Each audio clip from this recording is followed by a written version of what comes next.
joining us online with LCKids this week. We want to encourage you guys also, as you're able, to come join one of our live services here at LifeChurch at 9 a.m. and 10:30 because we've got some awesome kids programming we know your children would enjoy. We also want to encourage you guys, as you're at home, to continue your child's discipleship through our family resources page on our website and also through downloading the Parent Q app, which has got tons of great activities that go along with our Bible lesson each week. So with that, we hope you guys enjoyed this week's Bible story. Do, re, mi, fa, sol, la, ti.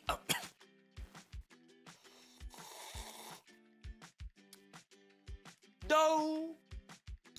Hey guys, welcome to the Story Lab. This week we're talking about friendship while we take a look at what makes a good friend. Ooh, some tea for me?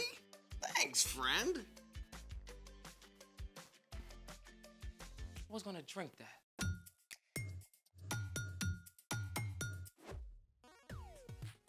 Hey, I'm Carter. And I'm Zeke. We're talking about friendship, which is using your words and actions to show others you care. Now, what do you like to do with your friends? We take our bikes over to these awesome trails and ride. Well, me and my friends play a lot of video games. Couch potato? I prefer sofa spud. Also, we're building a robot. Cool, and totally geeky. I resemble that remark. Oh, and we are friends. Oh, for reals. We do this show together. And our secret handshake. Oh, yeah.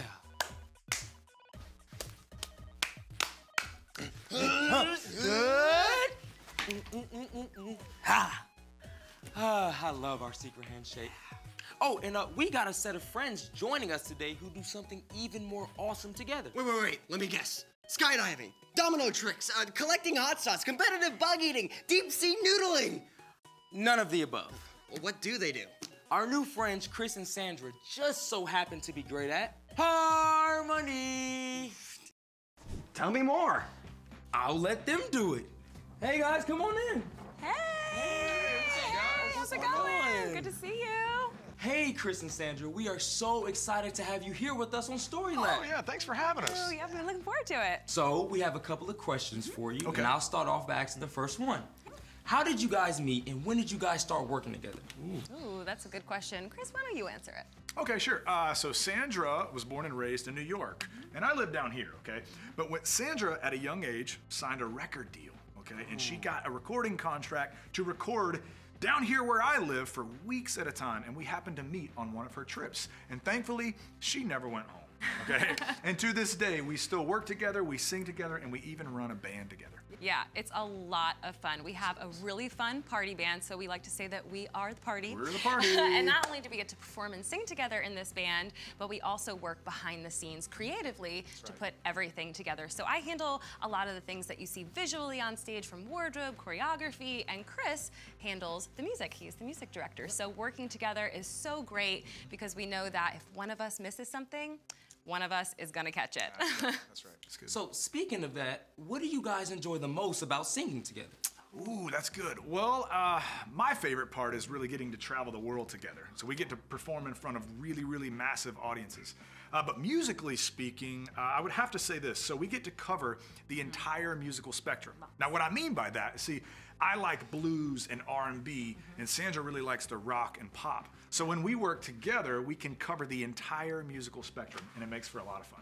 Yeah, working together is really so much better when we are together, and we really lean into one another's strengths, and we blend well together, so working together is great. And if you ask our 6-year-old at home what our family motto is, he will say, together is better. That's right. Well, speaking of together is better, we would love to hear you guys sing together. Oh, okay, that'd be fun. Okay, so here's a song that I wrote a long time ago. It's called Love Like You. And there's a really special line in this song, and it says this: "The world is better when we're working together to share God's perfect love." Okay, so I'm gonna teach it to you, and then Sandra, you can jump in, and we can all jump in together. Okay. It goes like this. The world is better when we're working together to share God's perfect love. Come on, Sandra, here we go. The world is better when we're working together to share God's perfect love. All right, everybody, you too, come on. The world is better when we're working together to share God's perfect love. Okay, you guys sound great. Wow. Okay, All right, now it's I want to harmony. do it again, but I want to teach you something about harmony. Now, harmony is when multiple voices sing different things.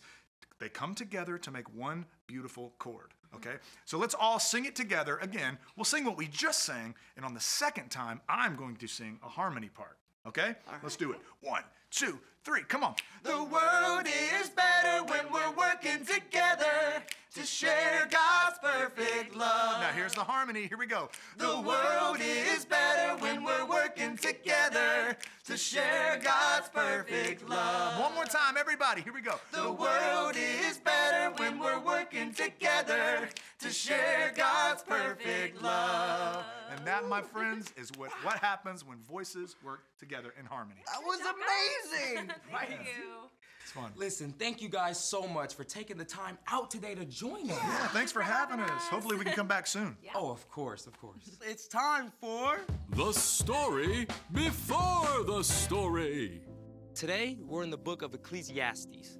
Much of Ecclesiastes was written by someone called the teacher, who was likely Solomon. Solomon became king while he was still very young. God told him to ask for anything he wanted, so Solomon asked for wisdom, and God gave it to him. Solomon showed such wisdom that people came from far away just to see him.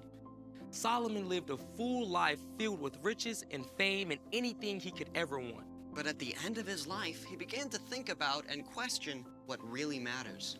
In Ecclesiastes, Solomon shared what he learned about life under the sun, which is where our story starts. Take it away. Hey everyone, I'm Brian. As King Solomon grew older, he started to see that being super smart or famous or rich cannot make you happy for very long. In chapter 4 of Ecclesiastes, he talked about a guy who works super hard, super long hours. Money, money, money, money, money. Hey, dude, I'm not everything. And then the man looked around and realized he wasn't happy. There was nothing and no one he really cared about. Who am I working so hard for anyway? Bottom line, this guy had no friends. He had no one to share his life with. King Solomon used that setup for these next verses that pack a big punch. 2 people are better than 1. They can help each other in everything they do. Now, you probably hear things all the time like, you do you, follow your heart, go after your dreams. Now, there is some truth and wisdom in those words, but at the same time, they can push you to go it alone and just focus on yourself. And that can leave you feeling, pretty empty. After all, we are designed to be friends with God and with each other. Solomon went on to write, suppose either of them falls down, then the one can help the other one up. But suppose a person falls down and doesn't have anyone to help them up, then feel sorry for that person. Here's the first thing to remember. A good friend can help you. Maybe you trip while running on the playground and faceplant in the dirt with a skinned knee. When that happens, you definitely want a friend close by to give you a hand up. But it could also mean that you crashed and burned on your last math test. A good friend might be able to step in and help you study and understand. Let's check out the next part of the verse. One person could be overpowered, but 2 people can stand up for themselves. It's so important to remember that a good friend can stand up for you. Sometimes people who are hurting will hurt others. Chances are there's someone in your life who ignores you, says hurtful things to you, or talks about you behind your back. That's always hard to face, but when a friend stands up for you, it's a lot easier to bear. Now let's wrap it up. Solomon finished, and a rope made out of 3 cords isn't easily broken. See, the only thing better than 1 good friend is 2. In the ancient world, rope made out of 3 strands was the gold standard. It could withstand just about anything. If 1 friend can help, encourage, and stand up for you, a group of 3 friends can do that even better for each other. Some people think that Solomon wasn't talking about another person here, but rather God. If both you and your friend trust God and are choosing to follow Jesus every day, your friendship will be even stronger. You can encourage each other daily to grow and be more like Jesus in everything you do. Let's take a look at all of that together. 2 people are better than 1. They can help each other in everything they do. Suppose either of them falls down, then the one can help the other one up. But suppose a person falls down and doesn't have anyone to help them up. Then feel sorry for that person. One person could be overpowered, but two people can stand up for themselves. And a rope made out of 3 cords isn't easily broken. Looking back on his life, Solomon realized that it wasn't the money or fame that brought him joy. It was the gifts of God, including the people in his life. The end. Wow. I mean, we spend so much time just wanting more money and stuff. But Solomon had all that stuff, and it didn't make him happy. That's right. It was the people in his life who mattered most. So what's our part in the story? We weren't designed to live life alone. Even Jesus modeled how important it is to have friends when he chose his 12 disciples. If Jesus needed friends, we certainly do too. But not just any friends. That's right. You want to choose friends who help you, who encourage you, and stand up for you. And you can do the same for them too. Now, you might not feel like you have really good friends or that the friends you have don't treat you very well, but the best way to get a good friend is to be a good friend. Be friendly to everyone, but look for someone who enjoys the things you enjoy and makes wise choices. Someone who loves, like Jesus. And you might have to step outside of your comfort zone a little and maybe invite a kid you don't know very well to play a game. Keep your eyes open at school and church, and maybe be willing to try a new activity where you could meet a new friend. Because having a good friend can make all the difference in the world. You got it. See you next time. So, here's the thing. Choose your friends carefully. Friend, do you think we can sing harmony? I mean, it can't be that hard, right? Oh, come on, it's gotta be someone's birthday out there. Let's give it a go. I'm not sure about... Come on. Thanks for joining us in the Story Lab. See you next time. All right, on 3, happy birthday. Let's go. Are you sure? 1, 2, 3. Happy birthday Happy birthday to you. Zeke. It's their birthday. We're not trying to scare them.